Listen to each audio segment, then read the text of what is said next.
Hi guys, welcome to Rising Sun for Knowledge. Guys, this is a online study channel और यहाँ पे आपको competitive exam से related updated video मिलेंगी। Guys, आज का जो हमारा टॉपिक है वो है टॉप 10 करंट अफेयर्स ऑफ 24 अक्टूबर 2020। तो 24 अक्टूबर 2020 के टॉप 10 करंट अफेयर्स आज हम डिस्कस करेंगे। चलिए स्टार्ट करते हैं और पहला क्वेश्चन है, एलजी इलेक्ट्रॉनिक्स ने किस खिलाड़ी को अपने home solution brand LG signature का ग्लोबल एम्बेसडर बनाया है? तो वो खिलाड़ी हैं option A Lewis Hamilton. Lewis Hamilton को एलजी इलेक्ट्रॉनिक्स ने अपने होम ब्रांड एलजी सिग्नेचर का ग्लोबल एम्बेसडर बनाया है। चलिए इसके कुछ मुख्य बिंदु देख लेते हैं। तो एलजी इलेक्ट्रॉनिक्स ने लुइस हैमिल्टन को अपने home solution brand LG signature का ग्लोबल एम्बेसडर बनाया है। इसके बाद अब हैमिल्टन की कौशल शैली और सटीकता के प्रतीक ब्रांड के प्रचार विज्ञापनों में दिखाई देंगे। इस नए अभियान में यह एक स्टाइलिश प्रकृष्ट जीवन जीने के तरीके पर अपने विचारों को दर्शकों के साथ साझा करेंगे और जो इन्हें अपने क्षेत्र में सर्वश्रेष्ठ बनाने के लिए प्रेरित करता है। क्वेश्चन नंबर 2 है, तेलंगाना के किस पहले गृह मंत्री का हाल ही में हैदराबाद में निधन हो गया? तो वो है ऑप्शन सी नरसिम्हा रेड्डी। तेलंगाना में सत्तारूढ़ तेलंगाना राष्ट्र समिति के वरिष्ठ नेता एवं प्रदेश के पूर्व गृह मंत्री नयानी नरसिम्हा रेड्डी का हाल ही में निधन हो गया। वे 76 साल के थे। साल 2014 में तेलंगाना की स्थापना के बाद रेड्डी राज्य के पहले गृह मंत्री बने थे। वे अविभाजित आंध्र प्रदेश के विधानसभा के लिए 3 बार 1978, 1985 और 2004 में निर्वाचित हुए थे। तेलंगाना राष्ट्र समिति TRS द्वारा वर्ष 2004 में कांग्रेस के साथ गठबंधन करने पर नरसिम्हा रेड्डी ने दिवंगत YS राजशेखर रेड्डी सरकार में बतौर मंत्री अपने सेवाएं दी थीं। हाल ही में किस पार्लो एग्री कंपनी ने किस अभिनेत्री को अपने ब्रांड एम्बेसडर के रूप में नियुक्त किया है? तो वो है ऑप्शन ए प्रियंका चोपड़ा को। पार्ले एग्रो ने अपने फ्रूट्स प्लस फ्रिज पोर्टफोलियो में बी फ्रिज तक ग्राहकों की पहुंच और जागरूकता बढ़ाने के लिए प्रियंका चोपड़ा को अपना नेशनल ब्रांड एम्बेसडर बनाया है। इस अभियान का हॉटस्टार पर पूरे IPL के दौरान और यूट्यूब पर आक्रामक रूप से प्रचार किया जाएगा। बी फ्रिज एक यूनिक और ताज़ा सेब का रस आधारित माल्ट फ्लेवर्ड कार्बोनेट पेय पदार्थ है जो सभी आयु समूहों के उपभोक्ताओं को एक नया स्वाद अनुभव कराएगा। भारतीय वायुसेना के किस पहली महिला अधिकारी विंग कमांडर अवकाश प्राप्त का हाल ही में निधन हो गया? तो वो थी ऑप्शन डी विजय लक्ष्मी रमन। भारतीय वायुसेना की पहली महिला अधिकारी विंग कमांडर विजय लक्ष्मी रमन का निधन हो गया। वे 96 साल की थी। उनका जन्म फरवरी 1924 में हुआ था। वे 22 अगस्त 1955 को आर्मी मेडिकल कोर में शामिल हुई थी। विजय लक्ष्मी रमनन का अगस्त 1972 में विंग कमांडर की रैंक के रूप में प्रमोशन मिला था।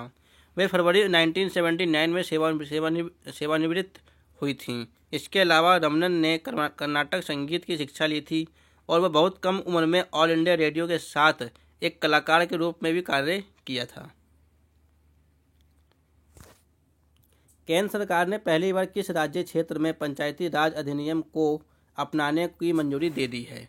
तो वो राज्य है ऑप्शन बी जम्मू कश्मीर। केंद्र सरकार ने जम्मू कश्मीर पंचायती राज अधिनियम 1989 को लागू करने की मंजूरी दे दी है।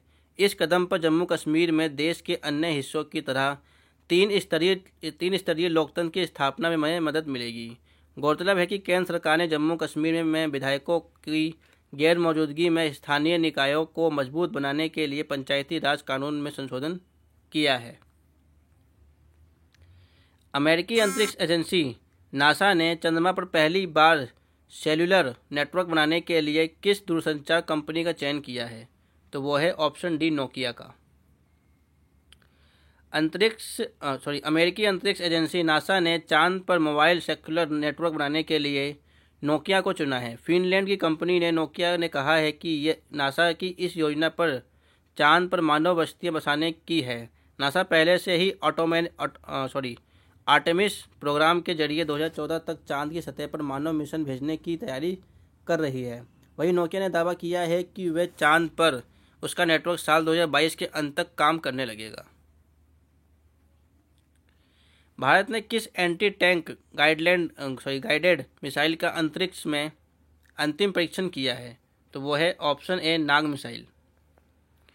भारत ने 22 अक्टूबर 2020 को वारहेड के साथ नाग एंटी टैंक गाइडेड मिसाइल के अंतिम चरण का सफलतापूर्वक परीक्षण किया है। मिसाइल का परीक्षण सुबह 6:45 पर राजस्थान के पोखरण फील्ड फायरिंग रेंज में किया गया था। नाग मिसाइल को रक्षा अनुसंधान एवं विकास संगठन DRDO ने विकसित किया है। Nag anti tank guided missile DRDO की स्वदेशी वारहेड की सूची में शामिल हो गई है। हाल ही में किस IIT संस्था ने कोविड-19 की जांच के लिए कैवीरैप नामक एक नए डायग्नोस्टिक परीक्षण की खोज की है? तो वो है ऑप्शन सी IIT खड़गपुर ने।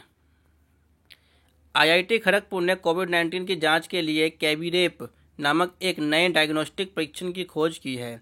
भारतीय चिकित्सा अनुसंधान परिषद ICMR ने इस टेस्ट की प्रभावकारिता की मान्यता प्रदान की है। कैवीरैप ने तापमान नियंत्रित करने के लिए यूनिक जीनोमिक एनालिसिस के लिए एक स्पेशल डिटेक्शन यूनिट और प्रोग्राम का प्राप्ति के हेतु एक अनुकूलित स्मार्टफोन एवं संकलन किया है। भारत सरकार और एशियाई विकास बैंक ने किस राज्य में 450 किलोमीटर लंबी जिला सड़कों और राज्य राजमार्गों की अपग्रेड करने के लिए 177 मिलियन अमेरिकी डॉलर के साथ समझौते पर हस्ताक्षर किए हैं? तो वह है ऑप्शन सी महाराष्ट्र। भारत सरकार और एशियाई विकास बैंक ने महाराष्ट्र में 450 किलोमीटर लंबी जिला सड़कों और राज्य के राजमार्ग पर अपग्रेड करने के लिए 177 मिलियन अमेरिकी डॉलर के साथ समझौते पर हस्ताक्षर किए हैं। वित्त मंत्रालय के तहत संचालित आर्थिक मामलों के विभाग में महाराष्ट्र राज्य सड़क और सुधार परियोजनाओं और ADB के बीच ऋण समझौते पर हस्ताक्षर किए गए हैं। इन सड़कों से शहरी और ग्रामीण क्षेत्रों के बीच संपर्क बेहतर होगा और यह ग्रामीण क्षेत्रों में बाजारों के बेहतर पहुंच प्रदान करेगा। इसके अलावा सड़क से गतिशीलता और आजीविका के अवसरों में सुधार होगा। और आज का आखिरी क्वेश्चन है हमारा, भारत सरकार ने घोषणा की है कि किस देश की नौसेना नवंबर 2020 में होने वाले मालाबार अभ्यास में शामिल होगी? तो वो देश है ऑप्शन ए ऑस्ट्रेलिया। भारत सरकार ने यह घोषणा किया है कि ऑस्ट्रेलियाई नौसेना नवंबर 2020 में होने वाले मालाबार अभ्यास में शामिल होगा। इस अभ्यास में भाग लेने वाले देश जापान, भारत और अमेरिका है। समुद्री सुरक्षा क्षेत्र में अंतर्राष्ट्रीय सहयोग प्राप्त करने की प्रक्रिया में भारत ने अभ्यास में भाग लेने के लिए ऑस्ट्रेलिया को आमंत्रित किया है। यह अभ्यास 1992 में शुरू हुआ था। जापान अभ्यास में शामिल हुआ और 2005 में एक स्थायी सदस्य बन गया। साल 2018 में भारत ने अभ्यास में ऑस्ट्रेलिया की भागीदारी को अस्वीकार कर दिया था। So this is the end of this video. उम्मीद करता हूँ यहाँ से आप लोगों को बहुत कुछ जानने को मिला होगा। Thanks for watching. God bless you.